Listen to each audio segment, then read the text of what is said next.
Ten nelaukit eilutėj? Ne, gal Lietuvai.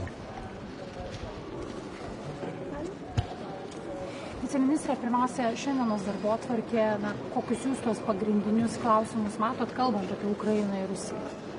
Tai pagrindinis klausimas, aišku, yra parama Ukrainai, kad vykstant dabar dėrybiniam procesui, kad parama Ukrainai nemažėtų, kad jinai būtų išlaikoma, toliau stiprinama. Ir čia, aišku, yra svarbu ir paskolų įšaldytų vadinamasis klausimas, kadangi finansiškai svarbu užtikrinti tolimesnį parama europinio pažado, ES pažado dėl 2 milijonų 155 amunicijos, kad pasiektume. Ir man atrodo, kad čia neblogai esam situacijoje, bet dar reikia pasitemti ir dar per mėnesį pabaigti sugeneruoti. Ir čia šito vietoje mes irgi prisidam ir jau šiais metais iki 13-14 tūkstančių esame suteikę Ukrainai paramos šios iniciatyvos kontekste.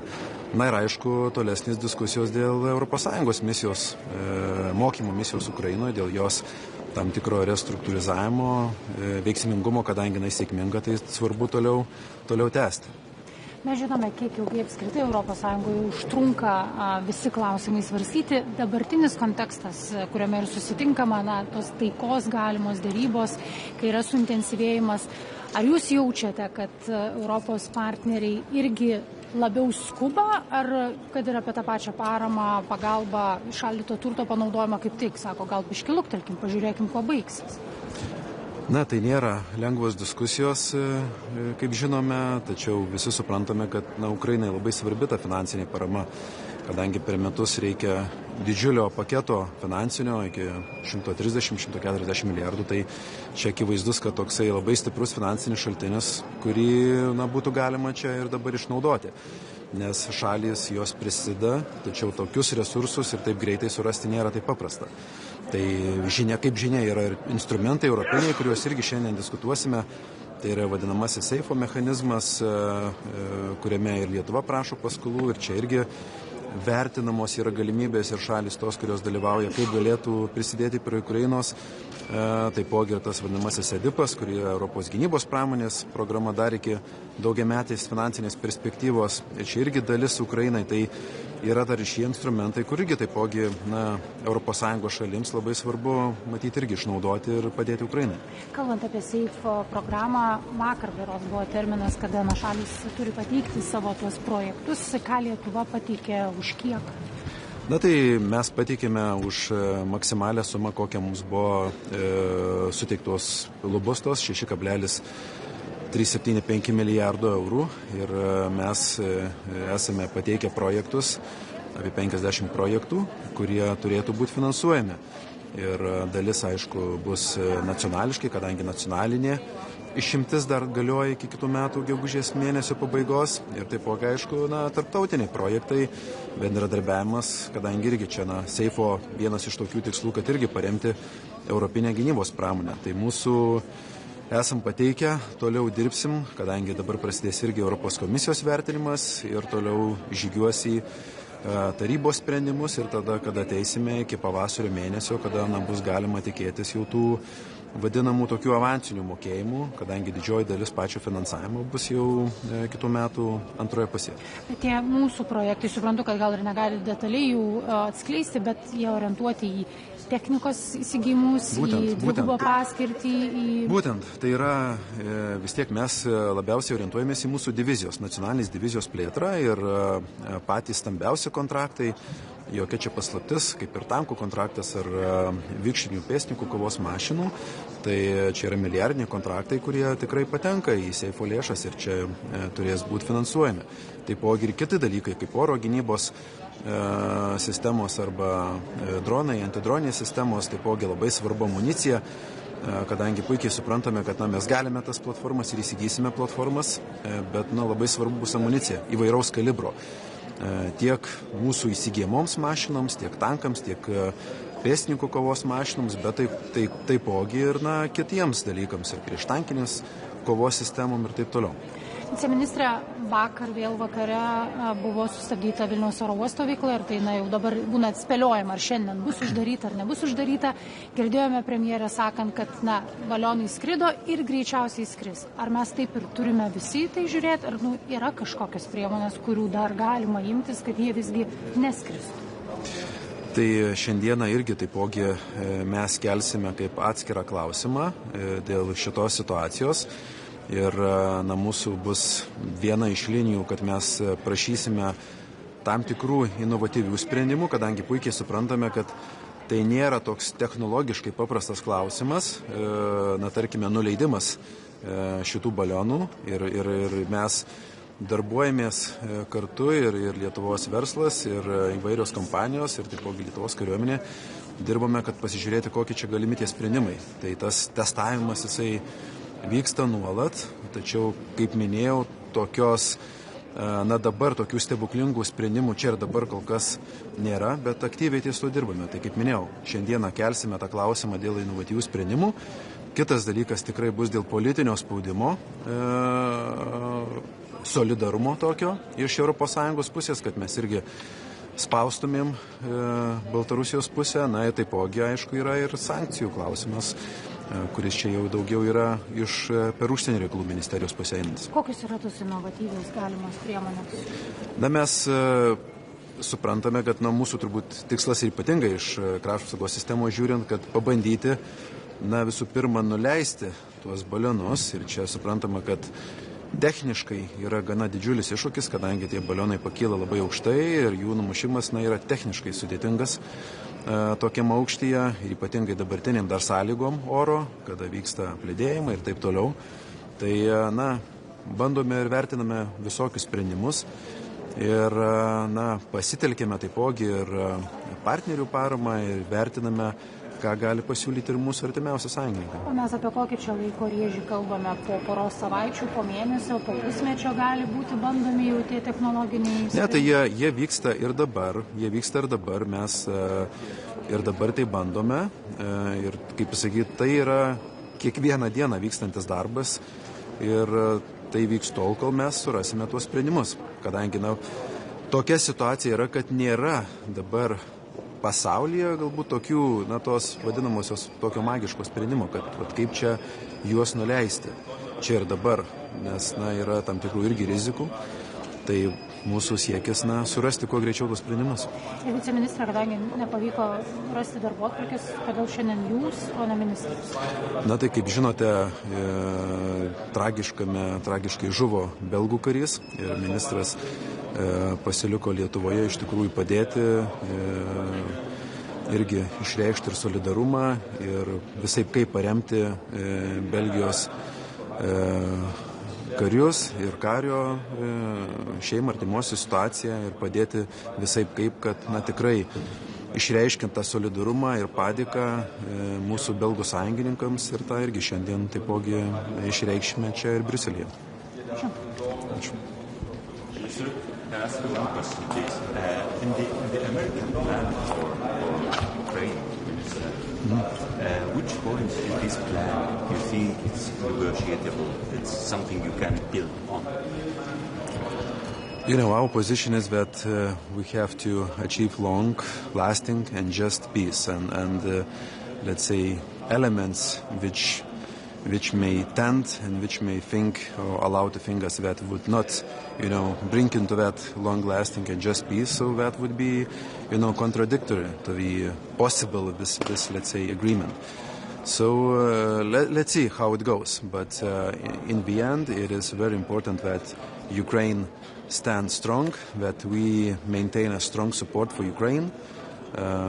That Ukraine remains territorial with territorial integrity, and also very important that in those let's say negotiations Europe would have voice, because that obviously has a direct consequence to European security, all the situation and how it evolves, and of course let's say Ukraine has to have means to, let's say, also to safeguard its security after this whole agreement. So let's go. Yeah. Could you comment on the ongoing provocation from the territory of Belarus and Lithuania, and what Lithuania is going to do to that? On this Belarus situation. So this is, as you know, already lasting for, let's say, this intensive active phase for a couple of months. And we see that this is a hybrid activity against Lithuania, because it's very would be otherwise difficult to think, because that affects very directly our activity of our airport, and it is not allowable, so to say, to have, every day and every night to have a closure of airport. So we have really to, from our side, we are taking national measures how to deal with that situation, meaning from technical point of view, and trying to confront and, let's say, the balloons, but also comes here the political, let's say, pressure, sanctions, solidarity, and that's what we're going to discuss today as well. Okay.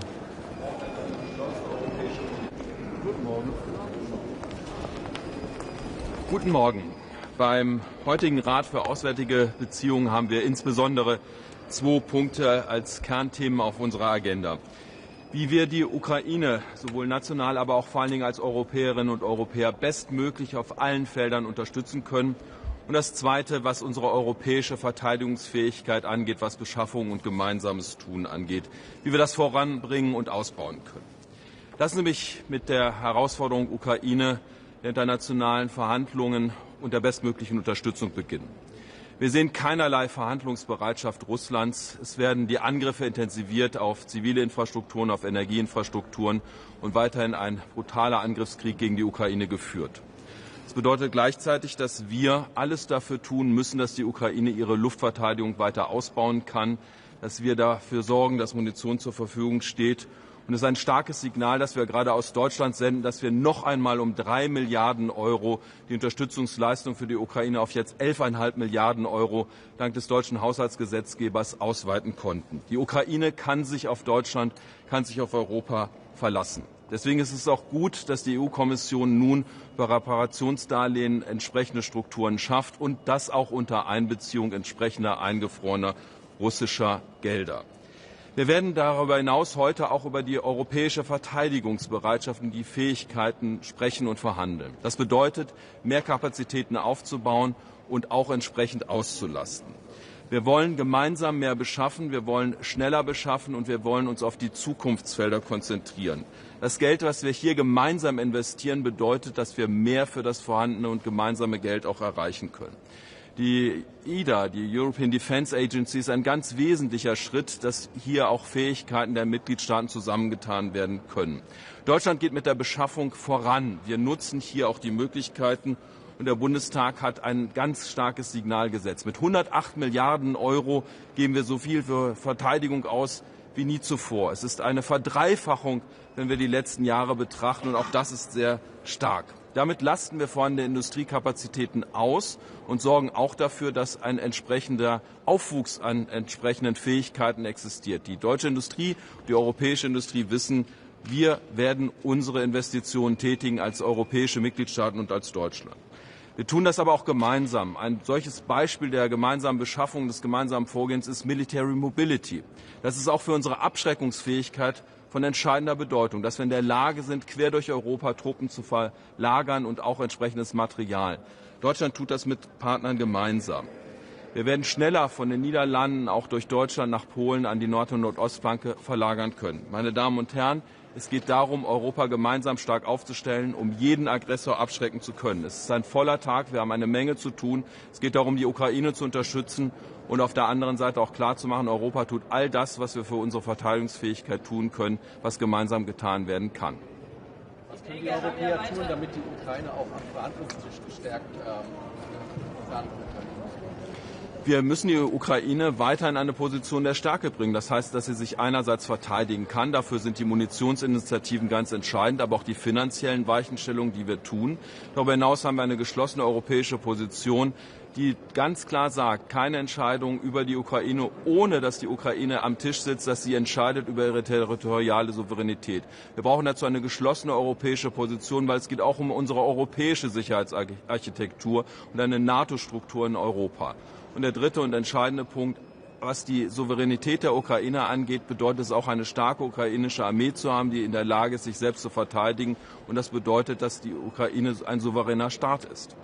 Wir haben ja weiter Bedenken, das eingefrorene Vermögen zu nutzen. Können Sie diese Bedenken verstehen und was können Sie den Sieger sagen? Jede Entscheidung der Gemeinschaft der Werte und der Rechtsstaatlichkeit der EU muss auf Basis von vorhandenem Recht geschehen. Dass hier Rechtsfragen zu klären sind, sind selbstverständlich. Wir haben eine außergewöhnliche Situation, was den Angriffskrieg der Russen auf die Ukraine angeht. Das bedeutet aber auch, was das eingefrorene Vermögen angeht, nun die Kommission in der Lage sein muss, entsprechende Fragen zu beantworten, zu klären.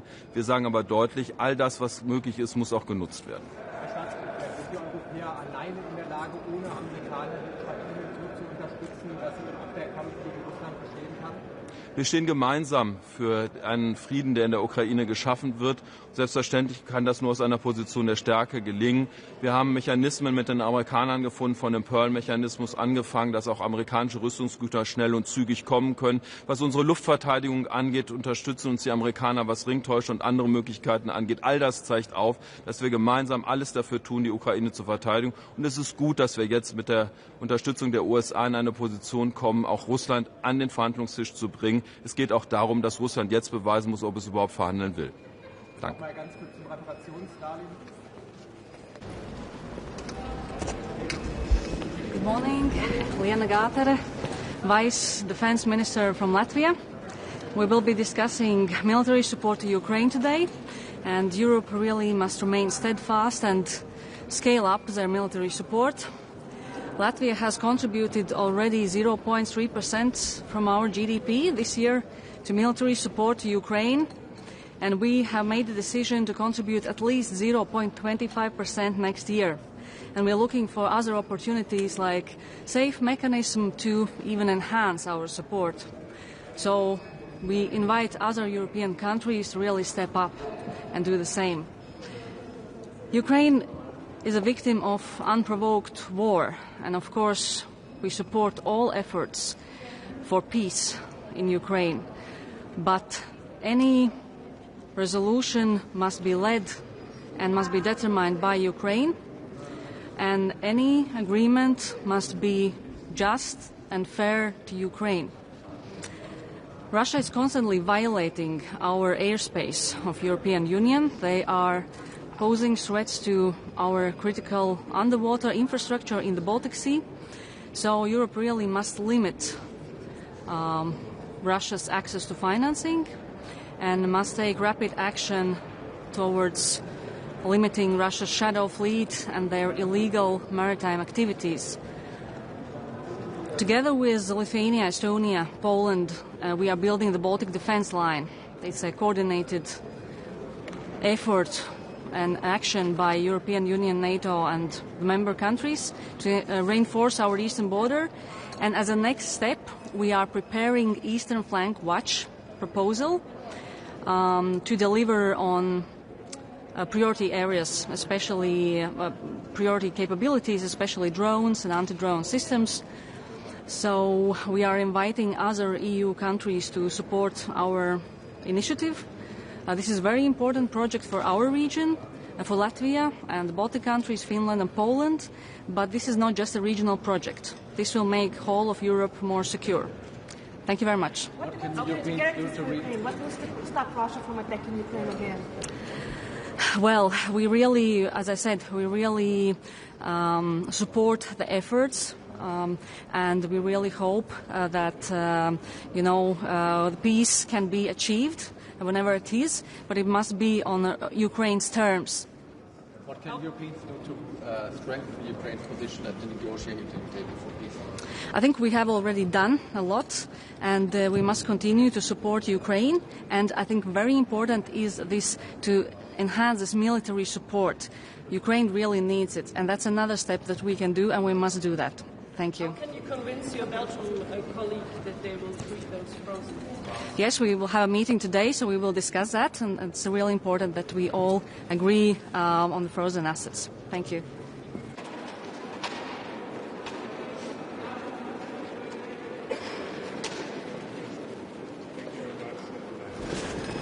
Looking forward today to discuss the labour market in Europe and competitiveness.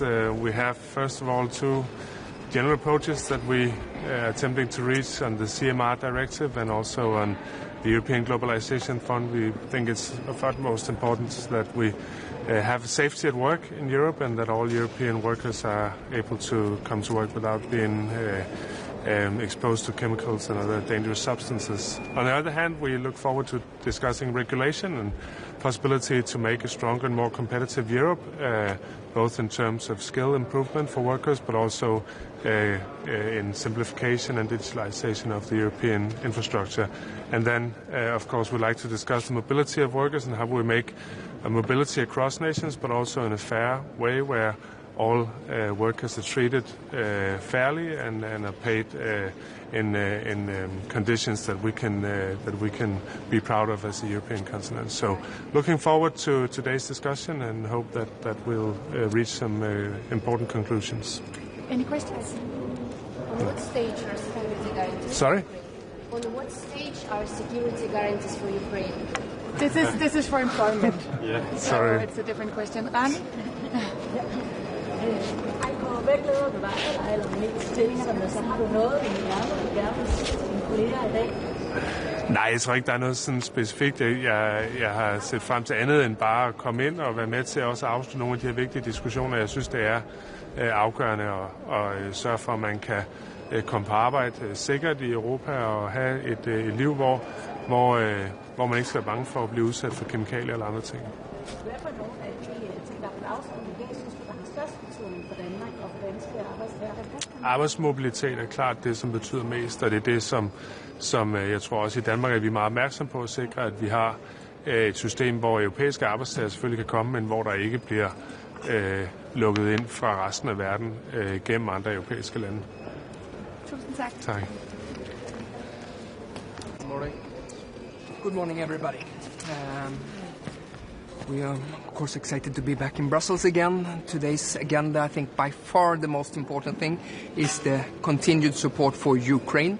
Let me be clear on a few things. Russia failed to reach its strategic objective of taking the whole Donbass during this summer. But what is crucial right now is that we step up support for Ukraine. Therefore, we welcome the Commission's paper, and we think now is high time that also to use the reparation loans for supporting Ukraine. That's a key position for Sweden to use those reparation loans because the Ukrainians need the financial means to continue the fight, which are doing great and which are doing very bravely.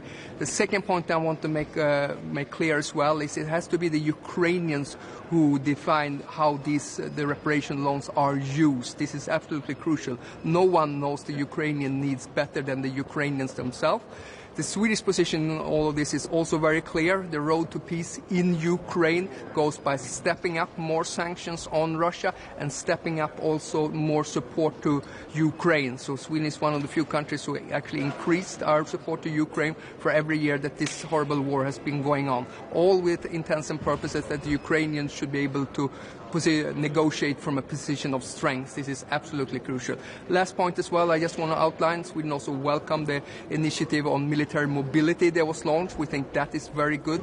This is an excellent area where EU and NATO has to cooperate as well in order to show better military mobility. And I think the goal that we're all working for is to create a Schengen for military mobility as well. And the Commission's proposal in that regard was very helpful. I'll be glad to take any questions. How do you break the deadlock on the negotiations regarding the reparations? Well, I think it's obvious that the Ukrainians need the financial means. What I see right now across Europe is a worrying sign that actually contributions has been going down. I think that's a combination that the many countries right now are stuck in high debt, low growth. We're living up to the 3.5% as well. And then on top of that, we need to also support Ukraine. So I think it's self-evident for the Ukrainians to be able to continue their brave fight, and they're doing a great job. Then they need the financial assets that are connected to the reparation loans, which I think is absolutely crucial. And I applaud the Commission for being very active in this matter.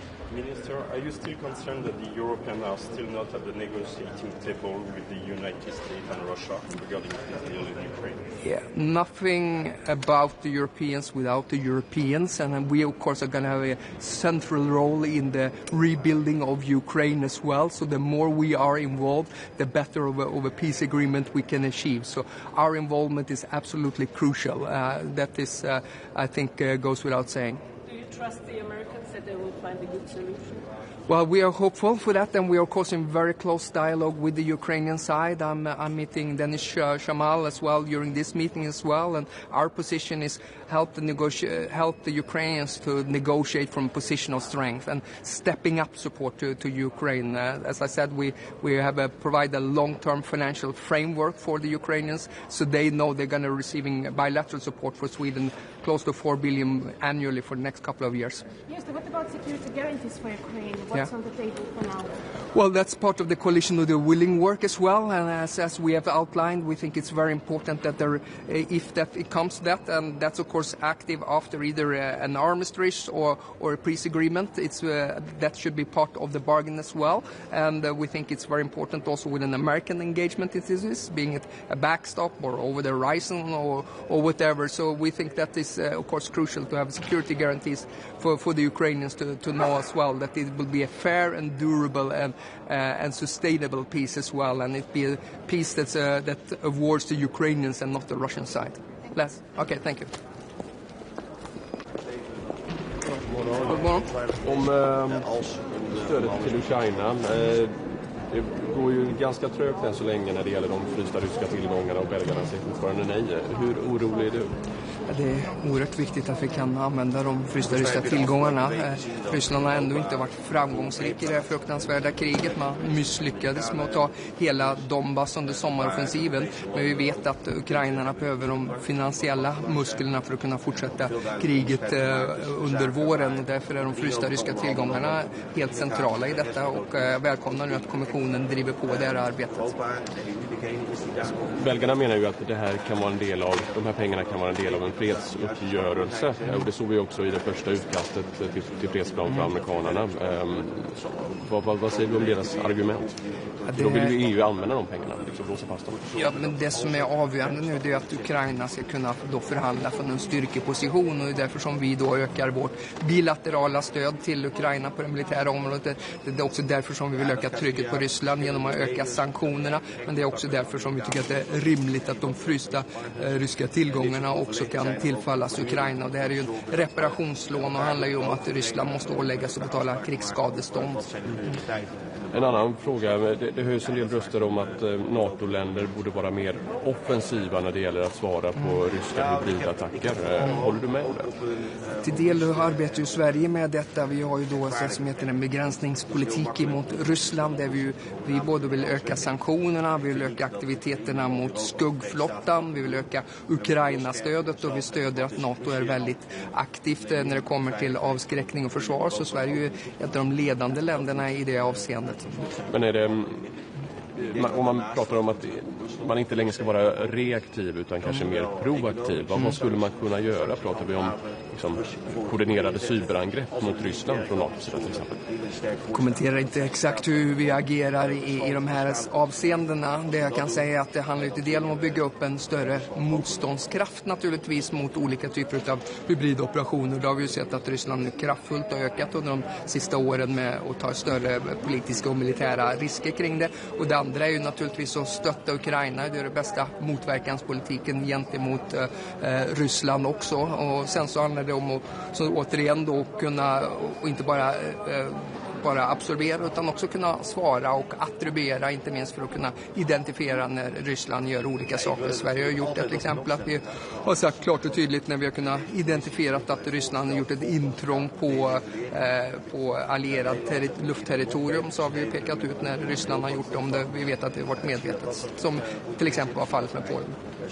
Men vad skulle det kunna innebära att man är mer proaktiv snarare än reaktiv, förutom att stötta Ukraina?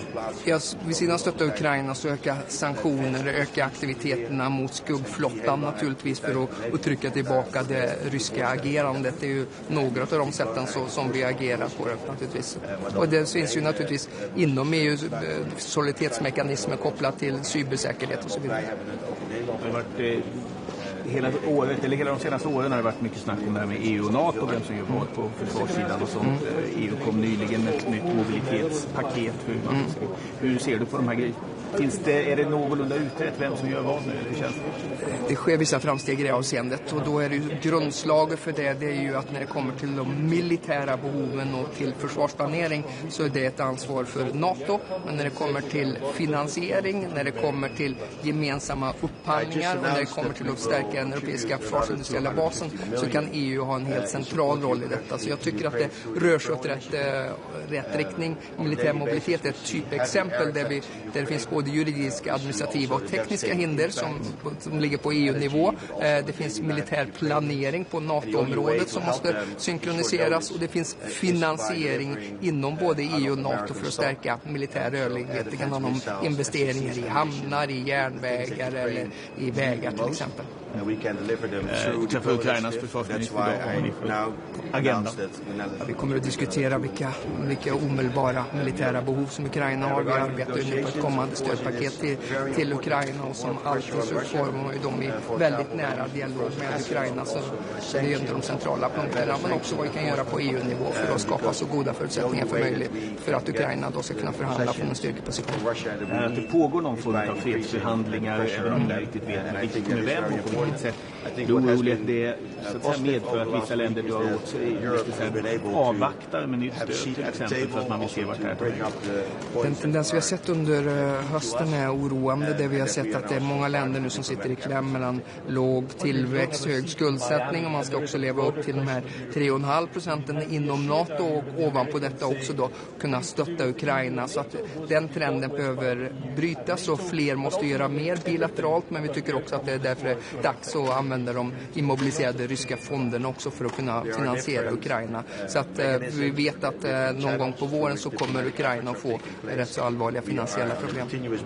Men du ser inte att de här fredsförhandlingarna som pågår gör det svårare att enas om nytt stöd, till exempel av ryska tillgångar? Vår linje är istället just på grund av att det är förhandlingar att vi ökar stödet till Ukraina så att de känner att de kan förhandla från en styrkeposition och inte bli tvingade att ta en dålig fred som vore bra för Ryssland och dåligt för Ukraina, för det vore också dåligt för vår säkerhet. Så att jag tror inte bara förhandlingarna utan det är nog också det statsfinansiella läget som en del länder har. Men ytterst handlar detta om prioritering och det handlar om politisk vilja och vår uppfattning är ju att utfallet på det här kriget kommer att påverka säkerheten för många miljoner européer under en generation framåt. Jag tycker att det du säger här, det låter ju som Sveriges position så att säga och andra likasinnade. Om du känner av stämningen i rummet så att säga, du känner inte att det finns ett större motstånd än tidigare? Min roll är ju att driva Sveriges position inom EU så att det kommer vi alltid att ta tillfälle och använda EU för att framföra den baserat på att vi tycker att stötta Ukraina är både den rätta saken och den smarta saken att göra. Sen kommer vi också sätta press på dem som inte gör tillräckligt mycket och det är därför som vi är här idag. Tack. Tack.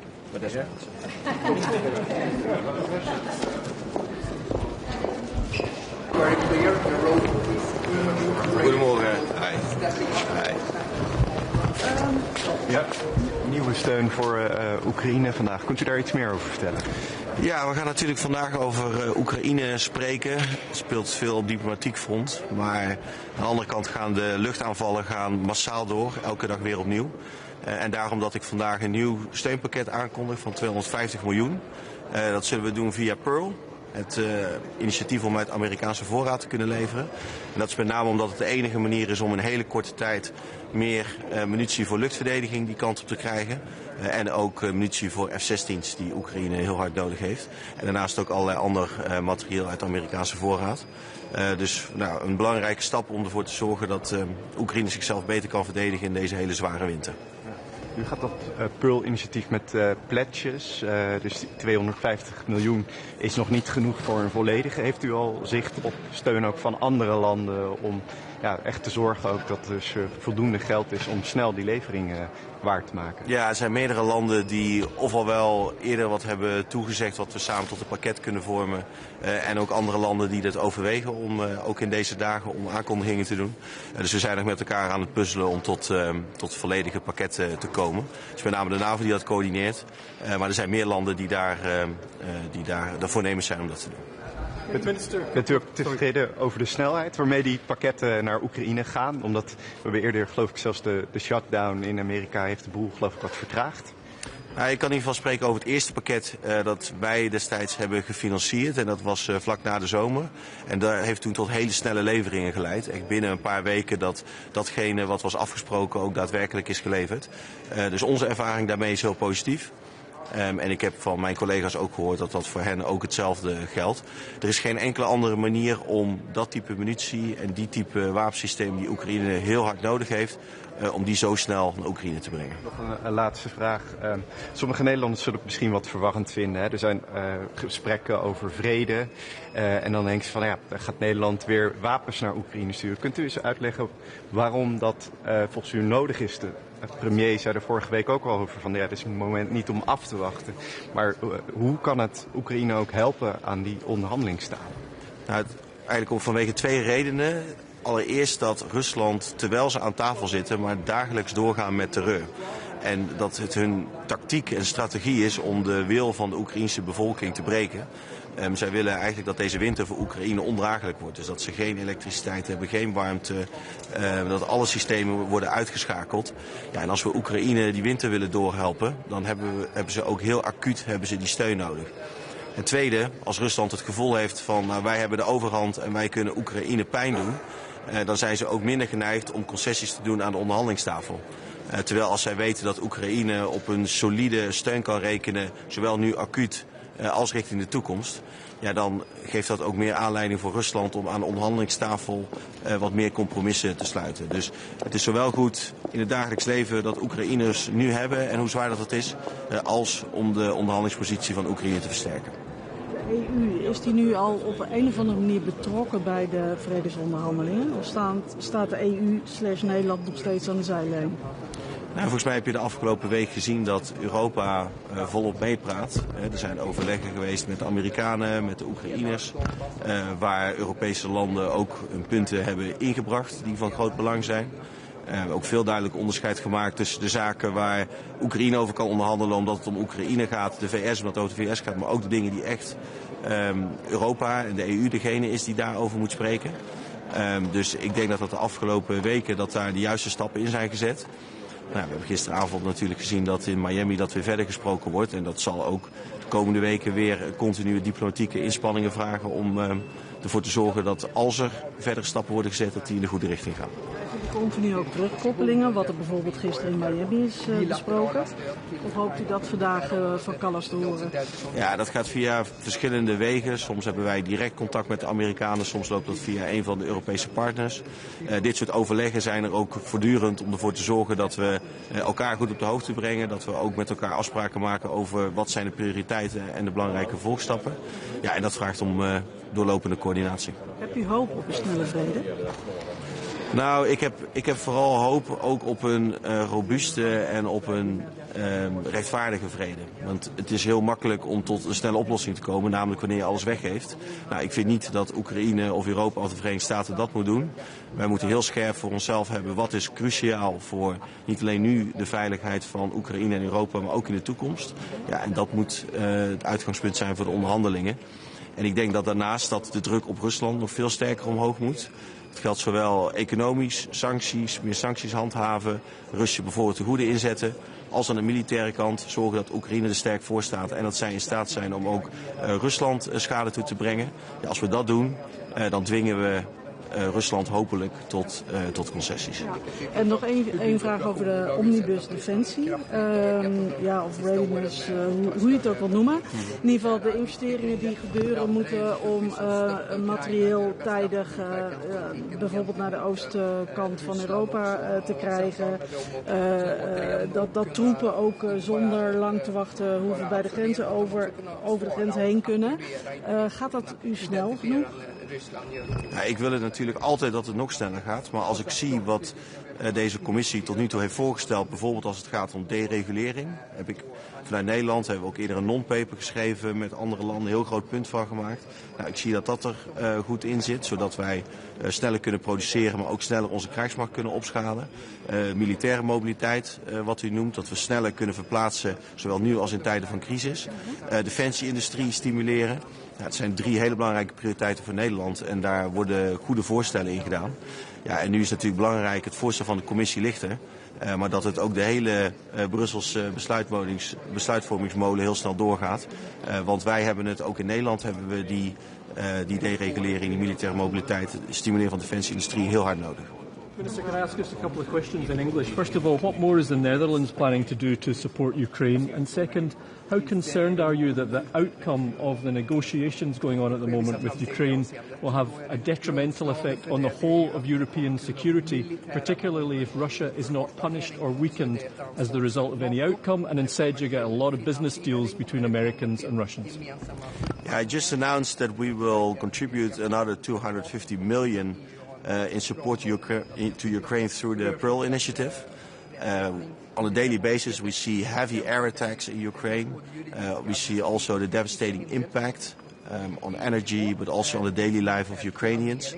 And the only way to help them in short notice is by delivering out of American stock. So air defense missiles, F-16s ammunition, the things that Ukraine is needing the most. We can deliver them through the Pearl Initiative, and that's why I now announced that the Netherlands will contribute another 250 million. Regarding the negotiations, of course it is very important to put more pressure on Russia.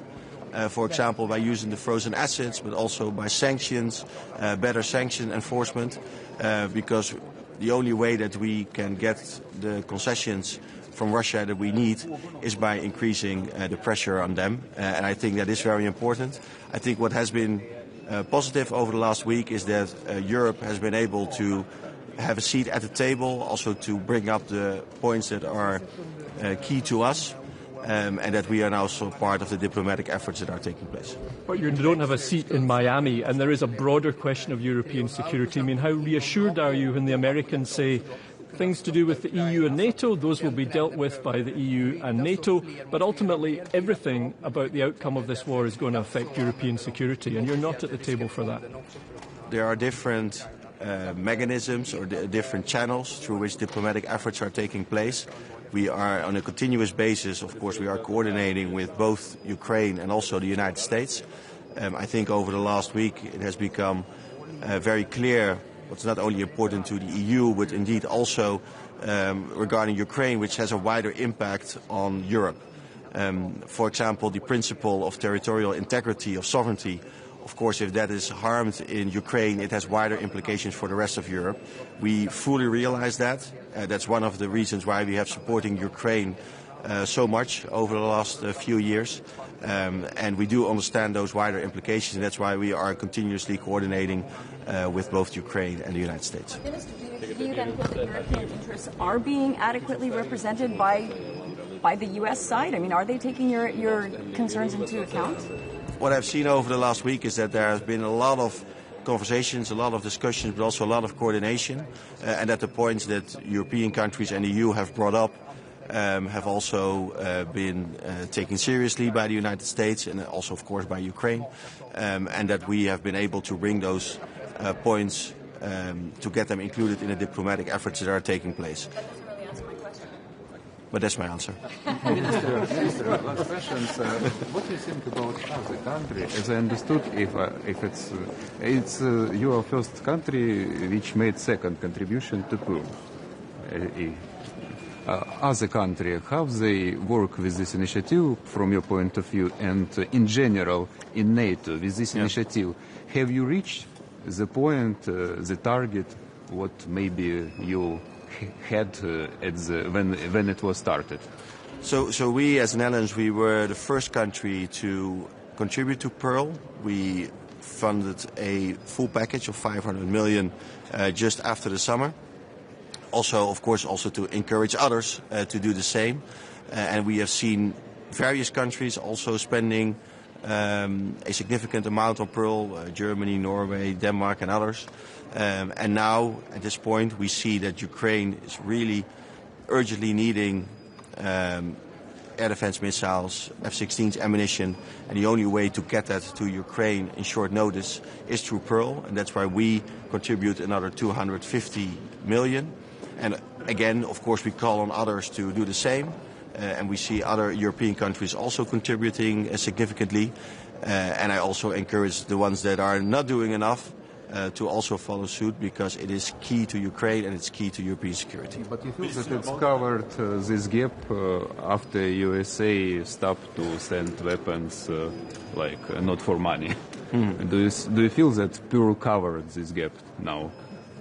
It's a mechanism through which we can still make sure that those American weapon systems, missiles, ammunition go to Ukraine.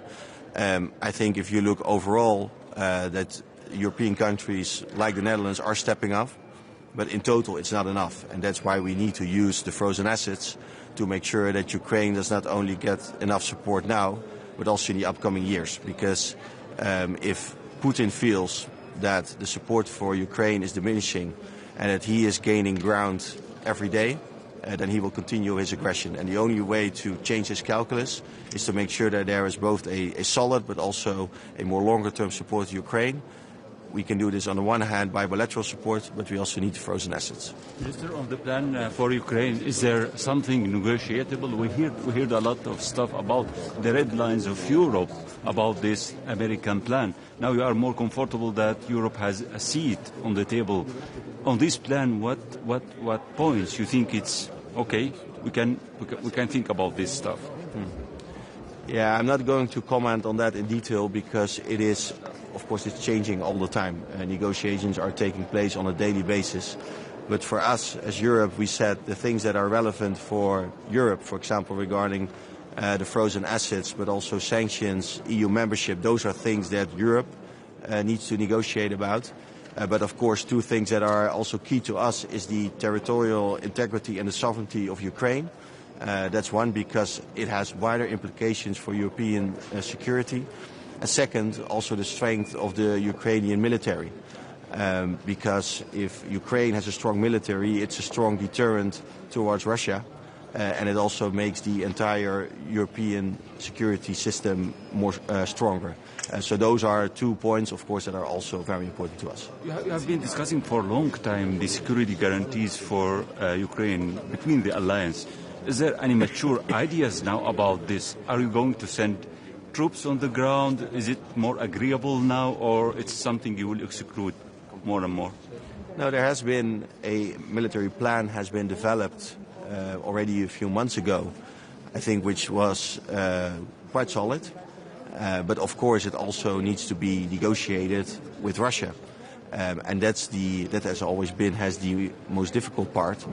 And I think now, given the progress that has been made, also those military plans have also been further refined. Also, I think if you look, for example, at the monitoring mechanism that needs to take place at the front line, also those ideas are worked out in more detail. I think that's very positive. So there already is a solid military plan, but now we need to see if it's also possible to negotiate that with the ongoing diplomatic efforts that are taking place. Thanks, Rob.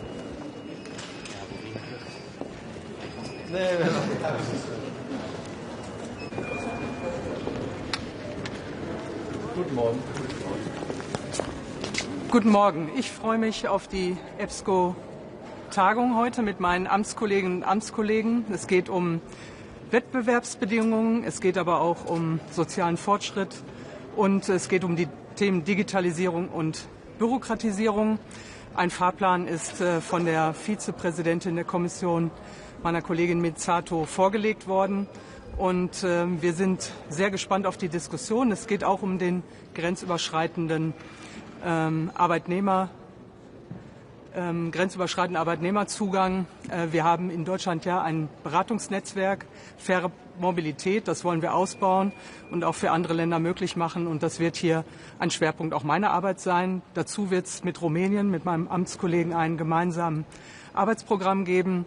Da geht es auch darum, dass Menschen aus Rumänien, die bei uns in Deutschland arbeiten, nicht ausgebeutet werden. Auch das ist für mich ein wichtiges Thema. Sie haben den Arbeitgebern in Deutschland den Kampf angesagt. Was haben Sie damit gemeint? Damit habe ich gemeint, dass wir zunehmend die Sozialpartnerschaft verlieren. Das heißt, die Tarifbindung geht zurück. Und mir ist wichtig, dass wir das wieder ausbauen. Und vor allen Dingen auch hier geht es darum, dass wir zunehmend Arbeitsschutzmaßnahmen deregulieren. Und mir ist wichtig, dass wir die Arbeitsschutzmaßnahmen und auch die Errungenschaften, die wir in Deutschland haben, was die Sozialversicherung angeht, nicht verlieren. Ministerin, seit dem Sommer kommen vermehrt auch junge ukrainische Männer in Deutschland an, die Schutz vor dem Krieg suchen. Ist das ein Thema für die Bundesregierung? Ist das etwas, wo die Bundesregierung darauf reagieren muss in irgendeiner Art und Weise?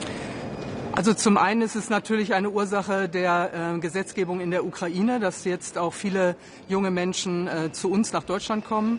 Wir werden sie hier aufnehmen, wie wir alle anderen auch aufgenommen haben. Und mir persönlich ist wichtig, dass diese, wie Sie ansprechen, jungen Männer auch schnell in den Arbeitsmarkt kommen. Deswegen haben wir ja auch den kompletten Zugang auf den deutschen Arbeitsmarkt. Und wir hoffen, dass wir viele von ihnen auch schnell in den Arbeitsmarkt bekommen. Und natürlich sind wir immer hilfsbereit, wenn es darum geht. Wir sehen die Angriffe nach wie vor in der Ukraine, die nehmen zu, dass wir den Ukrainerinnen und Ukrainern vor diesem Krieg auch Schutz bieten. Ist das für die Union, die reinschließen kann in der Rentenfrage und wie wichtig ist dieses Thema für den Fortbestand der Koalition? Also Sie haben die Debatten ja um das Rentenpaket mitbekommen. Ich glaube, wir haben mit diesen 6 Bestandteilen ein gutes Angebot gemacht. Und ich sage auch ganz offen, diese Rentenkommission wird eine wichtige Aufgabe haben. Wir müssen aufgrund des demografischen Wandels in der Tat zu Reformen in dieser Legislatur noch kommen. Das ist auch der jungen Gruppe fest zugesagt. Und ich bin optimistisch, dass es in dieser Woche gelingt, dann auch das Rentenpaket zu beschließen. Das ist wichtig, insbesondere natürlich für den Fortbestand der Koalition, weil ansonsten die Gefahr besteht, dass eben wir kaum noch andere Gesetzgebungen, wenn das jetzt scheitert, durchs Parlament bringen. Vielen Dank. Dankeschön.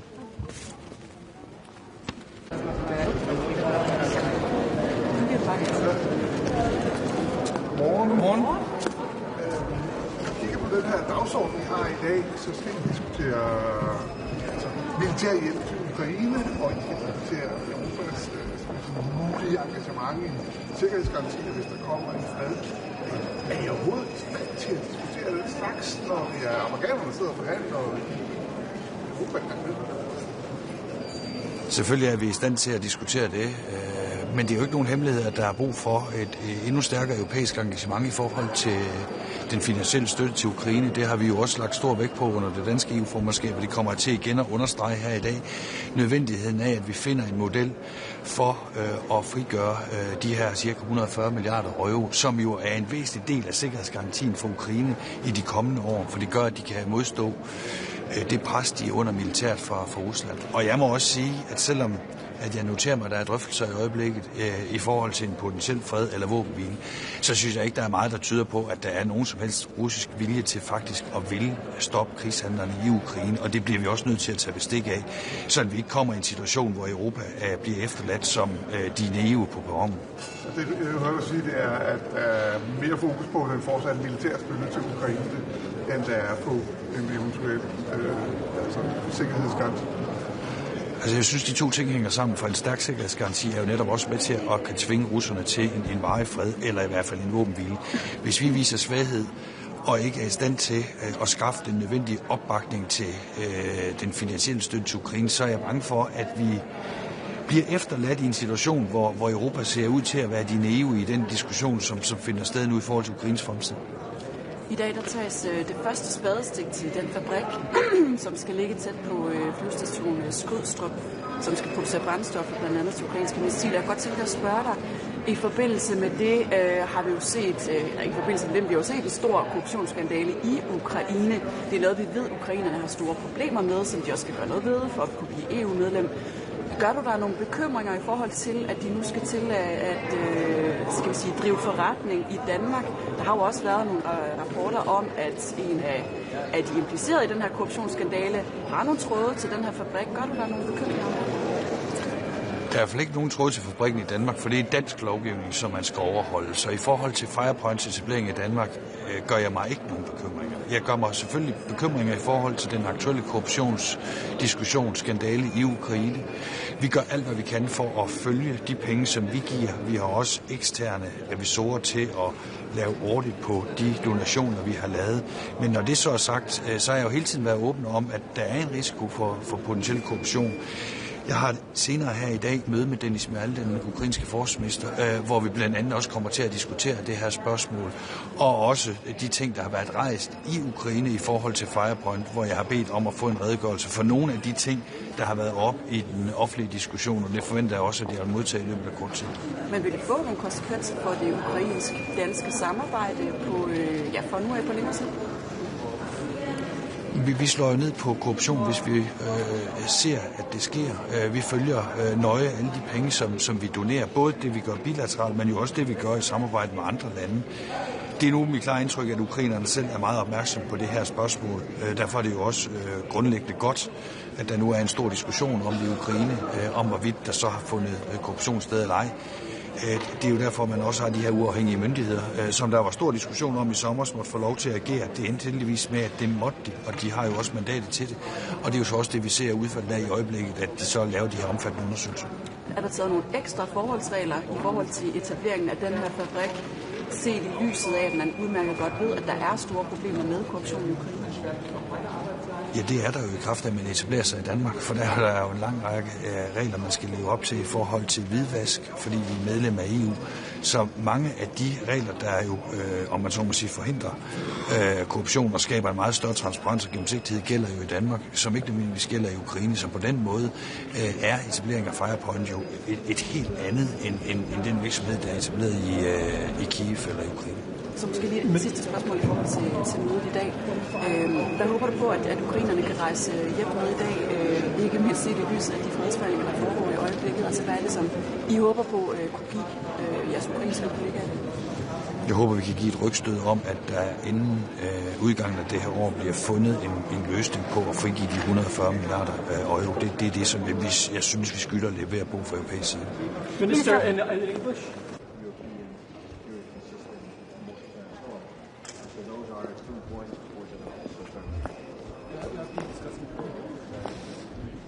Σήμερα στις Βρυξέλλες ενημερώνω το Συμβούλιο Υπουργών Εργασίας Ευρωπαϊκής Ένωσης και την αρμόδια επίτροπο και αντιπρόεδρο της Ευρωπαϊκής Επιτροπής, την κυρία Μιντζάτου, για την ιστορική εθνική κοινωνική συμφωνία που συνήφθη την περασμένη εβδομάδα μεταξύ της ελληνικής κυβέρνησης και όλων των εθνικών κοινωνικών εταίρων.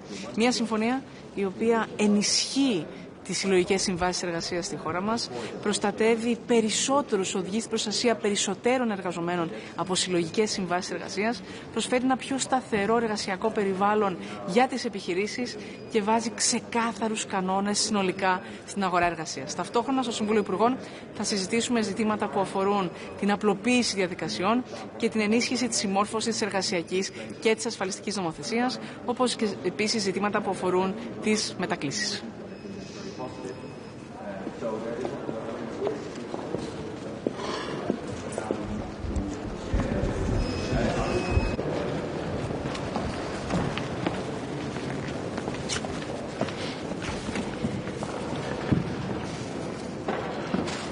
First of all, a very good morning to all. I think it is befitting that we thank the Danish presidency for their hard work and to welcome aboard the new presidency, the Cypriot presidency. Today's meeting will focus on various issues. There will be an issue with regards to the use of carcinogens and other dangerous materials, the place of work. the simplification and enforcement of employment laws, and also social inclusion, which remains at the very heart of Europe. I'm done.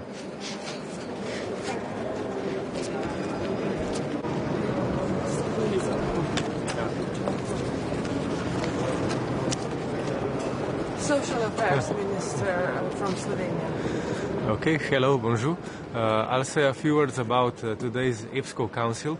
There are many important issues on the agenda as usual, but I would like to underline especially one that I'm happy about, and this is housing. Now, housing, we all know, it's a profound crisis all across Europe. I'm talking here from a generational perspective. It is a generational trauma because the housing prices are becoming higher and higher. In my country, in Slovenia, they have risen 200% in just 10 years, and that means that whole generations and poor people cannot afford housing anymore.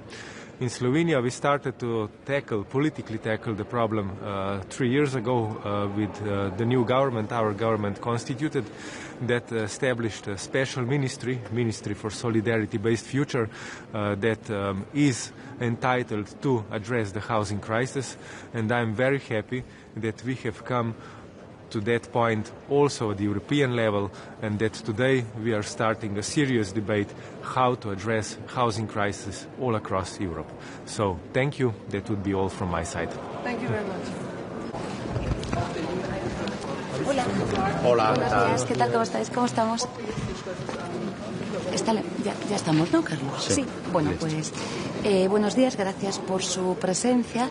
Asistimos a uno de los consejos de ministros y ministras de trabajo quizás, decepcionantes, como nos viene pasando en los últimos meses. Y digo decepcionantes porque nos encontramos ante una Europa social que es más necesaria que nunca y es una Europa que se encuentra hoy completamente paralizada. Necesitamos más medidas laborales, más protección social, necesitamos reducir la precariedad, reducir la desigualdad en Europa, abordar el problema de la vivienda en Europa y lejos de tener esta Europa, que insisto es la que más necesitamos, estamos ante una Europa social completamente paralizada.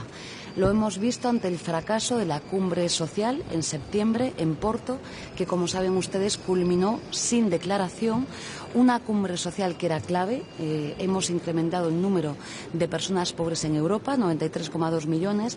Teníamos un objetivo en la anterior cumbre social de Porto, que era sacar de la pobreza a 15 millones de personas, y no solamente no lo hemos conseguido, sino que, insisto, se ha agravado la situación. A pesar de todo esto, la cumbre salió sin una declaración que, como saben, intenta retomar hoy el EPSCO con una declaración que me van a permitir que les diga que es fallida.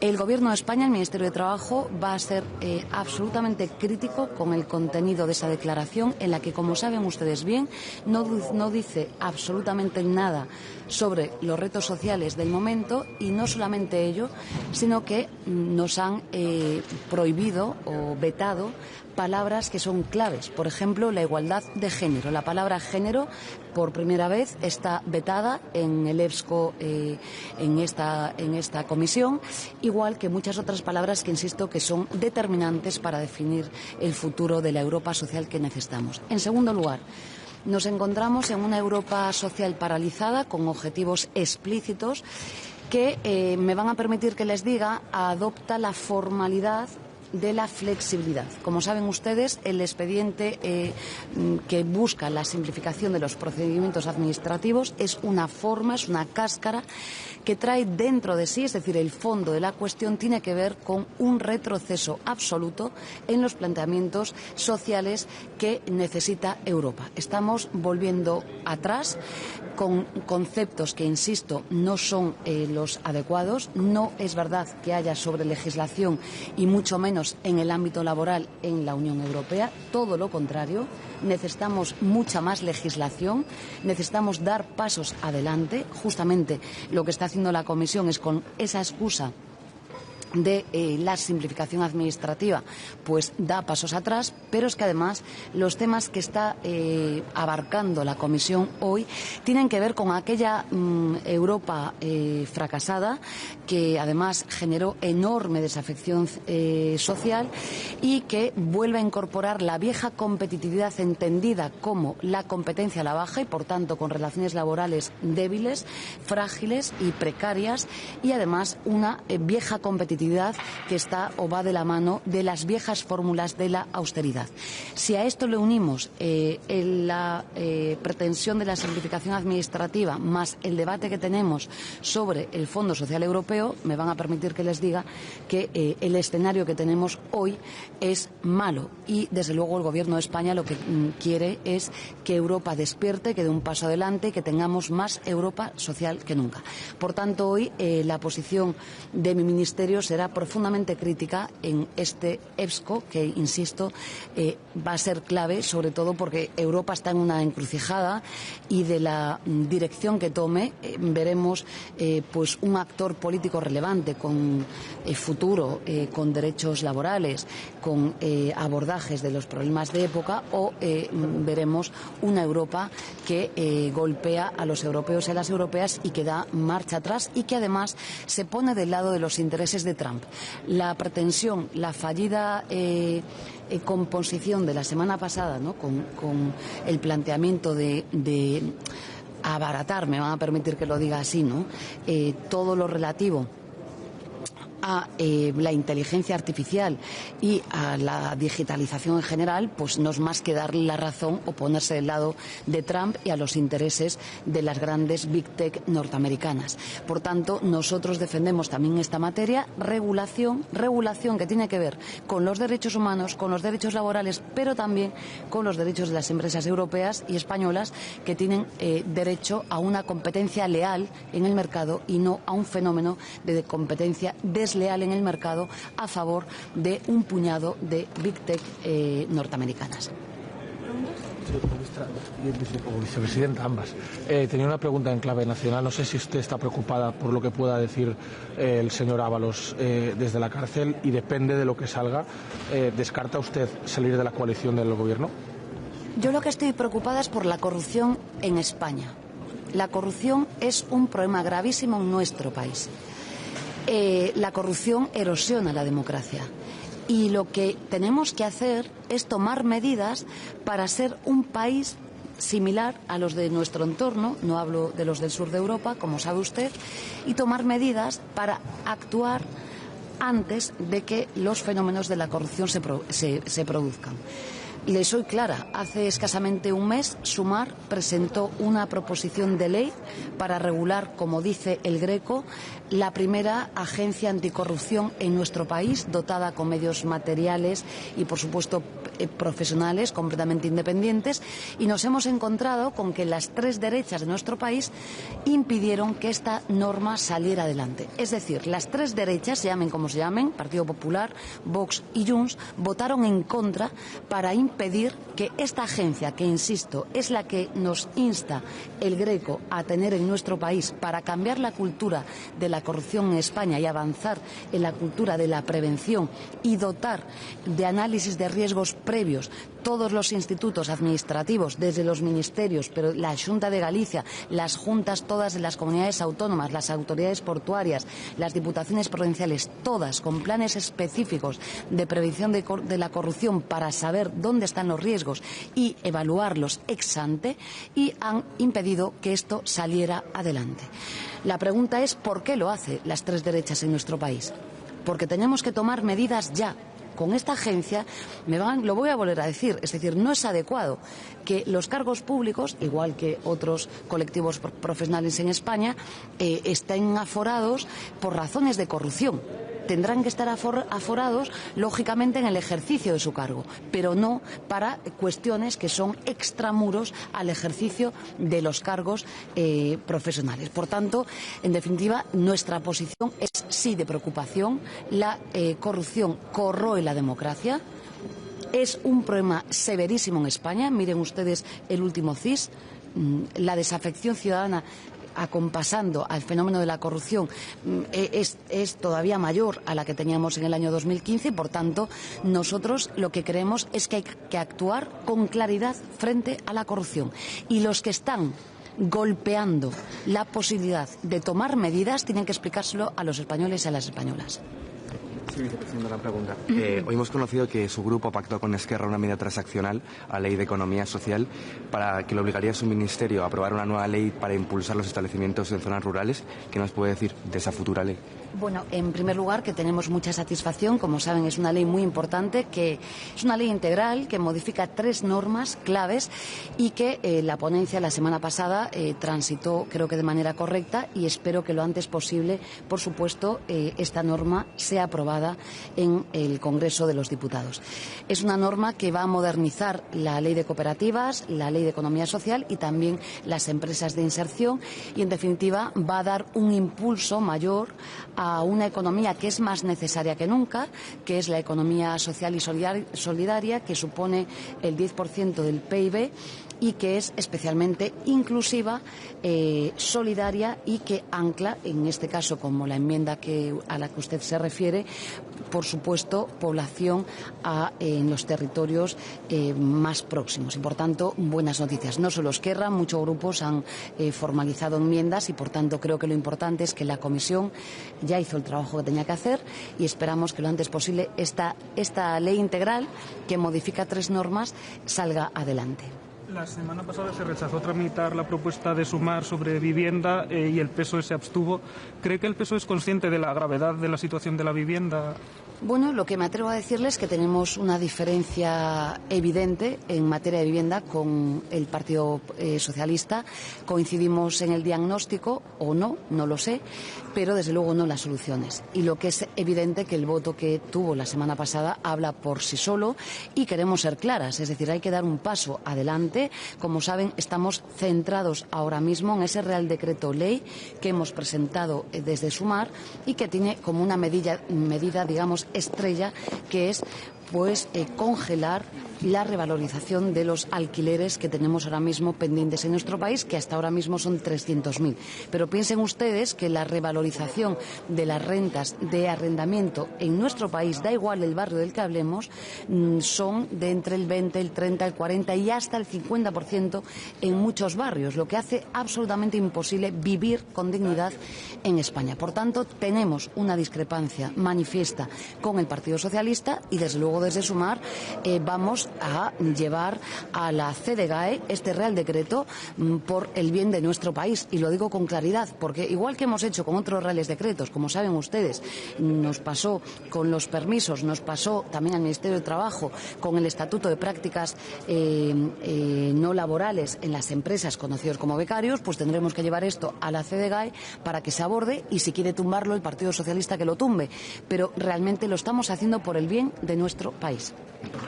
Ayer vimos una manifestación en Madrid del Partido Popular, donde incluso la señora Ayuso insinuaba que usted era cómplice de la corrupción, de no enfadarse lo suficiente, y le pedían elecciones.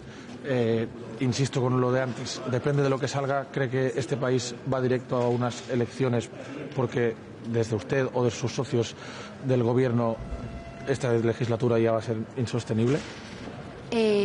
Lo que quiero es contestarle al Partido Popular. Lo que hemos visto ayer, que el Partido Popular de M. Rajoy y Aznar salgan a la calle a manifestarse contra la corrupción, es para hacérselo mirar. Con todo, la semana pasada el señor Tellado pidió mi dimisión porque yo defendí legítimamente las movilizaciones pacíficas en nuestro país. Yo no soy como ellos y defiendo que se movilicen aunque no comparta nada de lo que hacen. Y lo que sí que le pido al Partido Popular, ya que le preocupa la corrupción, es que levante el veto y podamos tomar medidas contra la corrupción en nuestro país. Le acabo de hablar exactamente de una votación en la que, curiosamente, el Partido Popular no aplaudió, no festejó la votación, porque sabían que era muy grave lo que estaban haciendo. Por tanto, ante la preocupación del señor Feijóo, que representa el M. Rajoy y Aznar, que levante el veto para que tomamos medidas en nuestro país y acabar de una vez por todas con la corrupción. La corrupción no es ni de derechas ni de izquierdas, es corrupción. y hay que acabar con ella, venga de donde venga. Y que la señora Ayuso ayer haya sacado el comodín de una ETA que afortunadamente en nuestro país ya afortunadamente no existe, me va a permitir que le diga también que no es más que un comodín para tapar las miserias políticas que tienen en su gestión. 7.291 personas fallecidas como consecuencia de una gestión inefable en la Comunidad de Madrid y, por supuesto, los fraudes fiscales que le acompañan en su vida. Por tanto, creo que basta ya de frivolizar con ETA, que afortunadamente en nuestro país ETA ya no existe. ETA ya no existe. Basta ya de bromas. Y sí, decirle al Partido Popular que yo defiendo legítimamente que se movilicen en las calles siempre que lo hagan pacíficamente. Muy bien, muchas gracias. Gracias. Ya empezó.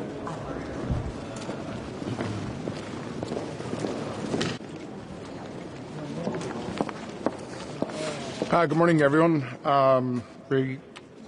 Shortly we'll be taking the presidency of the European Council in 7 months.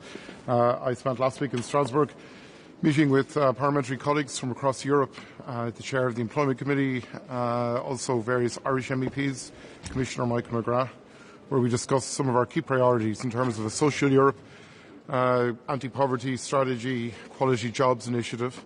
And all in all, I think we look forward to a very ambitious presidency, but one that works with the Parliament, works with the Council and the Commission from July next year. Fi seansagin cuasaí teanga a phlé freisin leis an cuiste teanga, go bhí sin tábhachtach go mai an teanga go mai an gcuideachta í lár nuachtaránach de Éireann. So bhí sé with the visit last week at Parliament, today's meetings today, which will have a number of bilaterals, we're very much getting ready for our presidency from July to December next year. Thank you.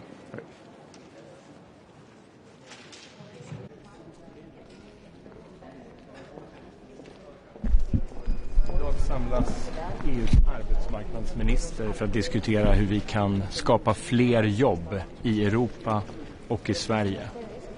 Jag kommer också med mina kollegor lyfta frågan om transparens och öppenhet i kommunikation. Den nya EU-lag som säger att politisk reklam ska vara tydlig med vem som är avsändare. Där ser vi tecken i Sverige idag på att Socialdemokraterna inte lever upp till lagstiftningen. Och därför kommer jag diskutera med mina kollegor om hur vi kan säkra inför kommande valrörelser öppenhet och transparens i politisk kommunikation. Ja, om vi börjar med den frågan. Hej, Viktor, DT. Trevligt att träffas. Ja. Om vi börjar med den frågan, varför lyfta den på ett arbetsmarknadsministermöte? Vi kommer ju ha en informell lunchdiskussion som visserligen handlar om arbetsmarknadsfrågor. Men jag tycker det är viktigt att ändå få beskriva hur vi upplever situationen i Sverige just nu. Och att så som lagen är tänkt att fungera så upplever vi att den inte riktigt, det finns tecken på att den helt enkelt går att runda lagen genom att använda dotterbolag för sin kommunikation. Mm. Och det är då ur dotterbolagsperspektivet, man tänker på arbetsmarknadssidan så känns det inte kanske som en arbetsmarknadsfråga. Nej, det är inte en arbetsmarknadsfråga, men jag vill höra om de andra länderna, de andra ministrarna från de andra länderna har upplevt samma sak, nämligen att den intention som finns med lagen, att det ska vara öppet och transparent vem som står bakom ett politiskt budskap när man annonserar på nätet och att det finns tecken i Sverige på att lagen går att runda helt enkelt. Vad hoppas du få ut så att säga? Hoppas du att få kommissionen att agera på något sätt? Jag hoppas framförallt höra om det finns fler exempel i andra länder där man har upplevt samma sak. Det är det jag vill ha idag. Sen får vi väl se om vi behöver gå vidare och diskutera om lagen behöver justeras på något sätt. Jag flika in där. Ja, nej, men du nämnde ju Tjena, hej, Andreas på Eko. Johan. Du nämnde Socialdemokraterna där. Är det bara de som du liksom ska ta upp på det här mötet eller även SDs trollfabriker? Ja, men det vi har sett på senaste tid i Sverige är ju att efter den lag som EU har skapat om att det ska vara transparent och öppet, vem som står bakom ett politiskt budskap på nätet. Efter det så har vi upplevt att Socialdemokraterna med hjälp av ett dotterbolag går runt det regelverket. Och jag vill lyfta med mina kollegor i EU om andra länder ser samma sak. Också ser att partier går runt lagstiftningen på det här sättet. Men är det bara Socialdemokraterna som är problemet eller finns det problem inom andra partier också i Sverige? Nu har ju lagen kommit till och efter det har vi fått ett exempel på, som det finns ett tecken som tyder på att man försöker gå runt den här lagen. Och då är det viktigt att lyfta upp det exemplet. En annan fråga idag vad gäller globaliseringsfonden som heter de här stödet till pengar till folk som är på väg att bli arbetslösa. Sverige kommer att rösta nej.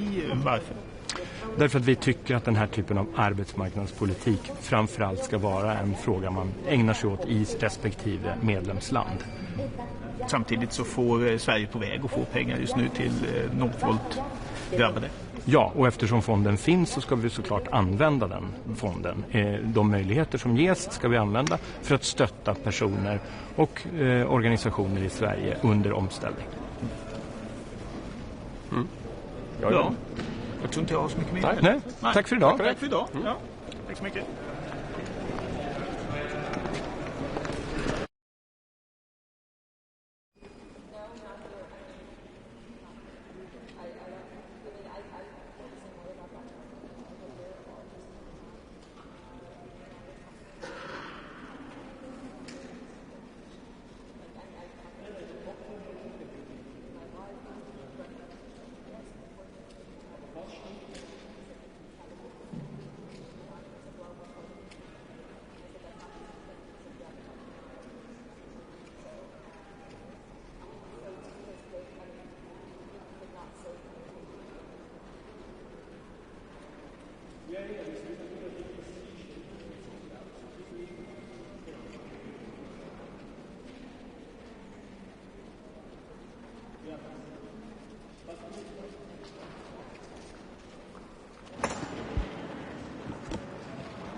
Guten Morgen, Frau Bundesministerin. Guten Morgen.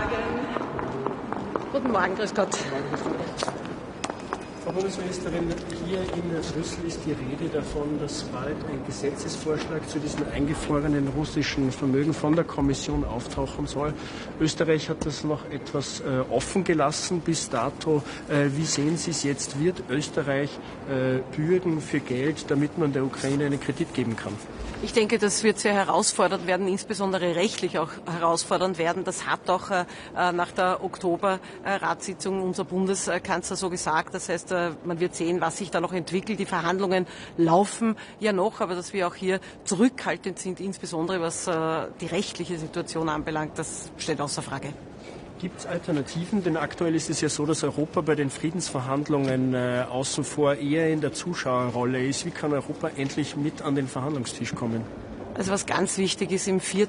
Jahr des Krieges ist jede dieser Bemühungen zu begrüßen. Und wenn jetzt der Chefverhandler in Moskau eben diese abgewandelten Punkte sozusagen dann auch zur Diskussion stellt, dann habe ich ja schon noch Hoffnung, dass wir dem Frieden ein Stück weit auch näher kommen. Und dass wir als Europa und auch wir in Österreich an der Seite eben der Ukraine immer gestanden sind, das haben wir immer gezeigt, zeigen wir auch. In Österreich gibt es halt nur den einen Unterschied. Wir helfen finanziell, humanitär, medizinisch. Wir liefern eben keine Waffen und bilden nicht daran aus, aufgrund unserer besonderen verfassungsrechtlichen Situation der Neutralität. Und ich halte das auch für richtig. Aber gerade wenn man sich auch anschaut, wie viele kriegsvertriebene Flüchtlinge, insbesondere auch Familien, Frauen mit Kindern in Österreich hier sozusagen ihre Heimat gefunden haben, dann sieht man, dass wir hier sehr viel helfen in dieser schwierigen Situation seit 4 Jahren. Sie haben es erwähnt, es gibt viele rechtlichen Bedenken bei diesem Kredit, aber gibt es irgendeine Alternative? Denn wenn die Europäer diesen Kredit nicht geben, stehen die Ukrainer am Ende alleine da, oder? Ich denke, allein haben wir in der Vergangenheit ja auch schon gezeigt. Faktum ist aber auch, dass eben der Finanzbedarf ein unfassbarer ist und das wird man dann schon auch beurteilen müssen. Wir dürfen auch nicht die Augen verschließen, dass es so viele Krisenherde gibt oder semi-befriedete auch Regionen gibt und auf die muss man ja auch schauen. Ich glaube, auch das ist alles mit einzubeziehen, wie gesagt, neben der rechtlichen Frage. Military Mobility ist heute auch ein Thema. Wie schauen Sie da drauf? Was ist da Ihr Ziel in Bezug auf Österreich? Also wir können da sehr stolz sein. Wir sind in Österreich schon so weit, dass wir diese 3 Tage, die da sozusagen an Verlegungsfähigkeit, Möglichkeit geboten sind, schon erreichen. Für uns als neutraler Staat ist es wichtig, dass wir jeden Einzelfall beurteilen.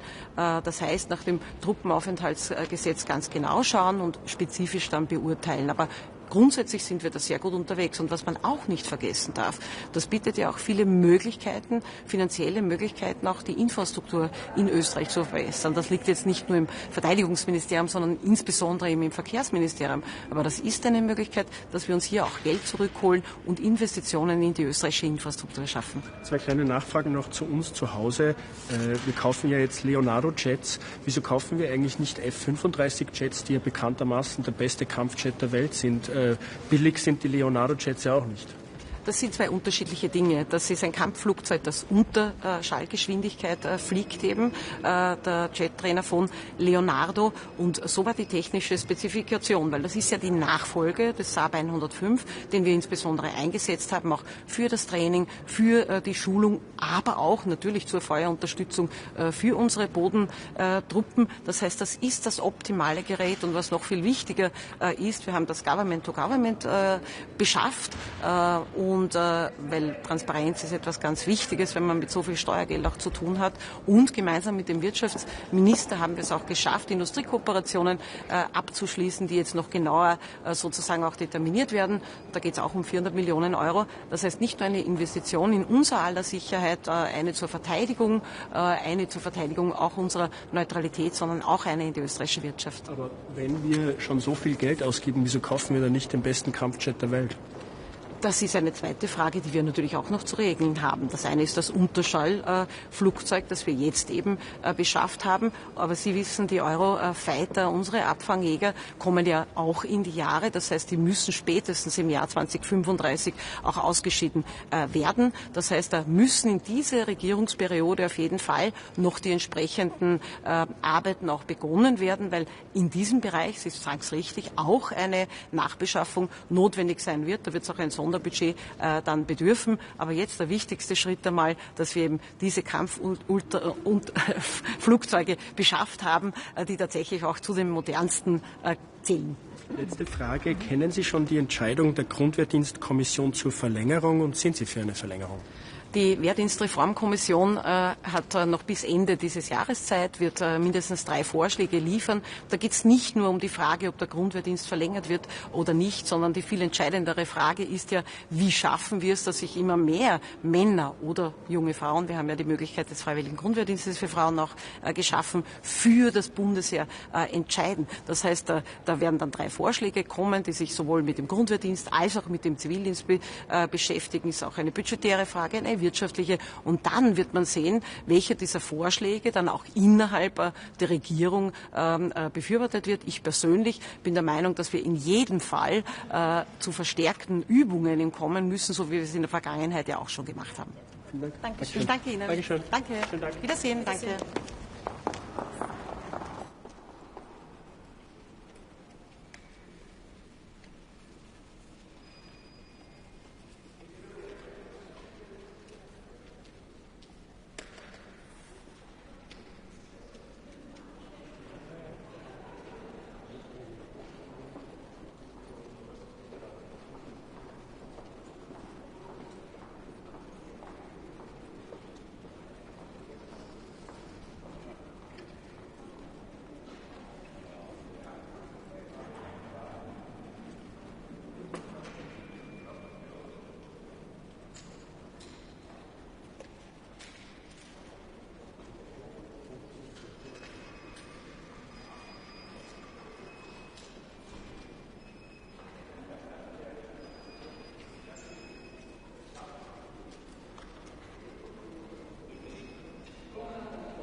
Morgen, Frau Ministerin.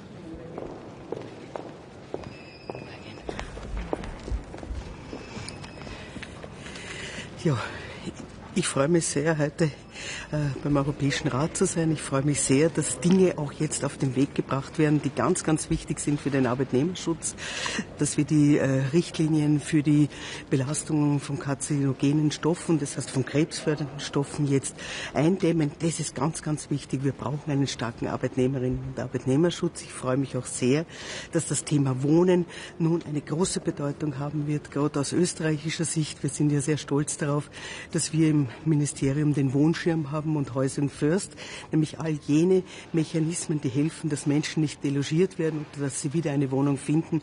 Alles das sind gute Nachrichten aus Brüssel.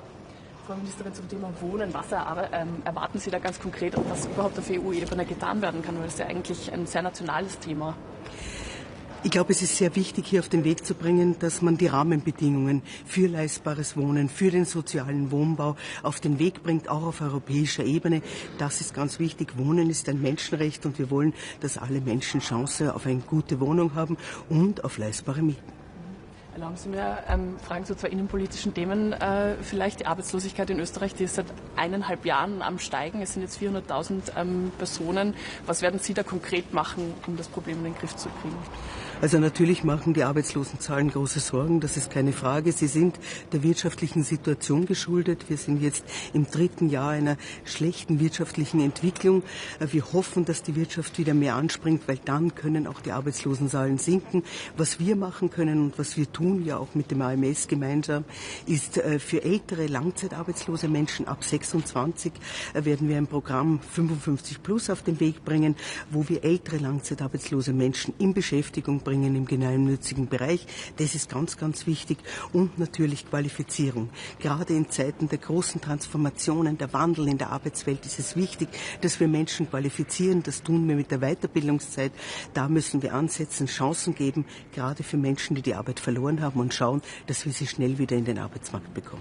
AMS-Chef Kopp kritisiert auch das Zwischenparken von Arbeitskräften von Bau- bzw. Tourismusbranchen in den jeweiligen Jahreszeiten beim AMS und schlägt jetzt vor, das Arbeitslosengeld für 2 Wochen für solche zwischengeparkten Personen zu kürzen, sozusagen, nicht auszuzahlen. Was halten Sie davon?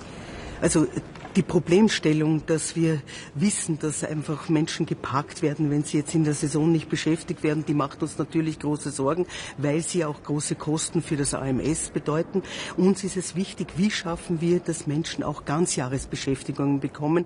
Einer der Schritte, die wir setzen, ist durch den Tourismus-Beschäftigtenfonds, wo wir uns ganz stark damit beschäftigen werden, gerade auch aus Arbeitnehmervertretungsseite. Wie können wir gerade Menschen im Tourismus ganzjahres beschäftigen, weil das muss das Ziel sein. Das Zwischenparken, das kann keine Lösung sein. Kürzen von Leistungen ist für Sie da keine Option? Also wir müssen jetzt darüber reden, wie können wir verhindern, dass Menschen einfach geparkt werden. Das verursacht Kosten und ist für die Menschen natürlich auch eine schwierige Situation. Kurz noch Thema Gesundheit. Der Kanzler hat vorgeschlagen, Verwaltung und Finanzierung aus einer Hand. Am 9. Dezember soll es ein Treffen geben. Ist das für Sie fixiert? Sie sind da ja eher dagegen. Also ich glaube, es liegen jetzt viele Vorschläge am Tisch, dass wir in der Gesundheit Reformen angehen müssen, das ist allen klar. Und wir müssen jetzt schauen, wie schaut die Versorgungsstruktur in diesem Land aus.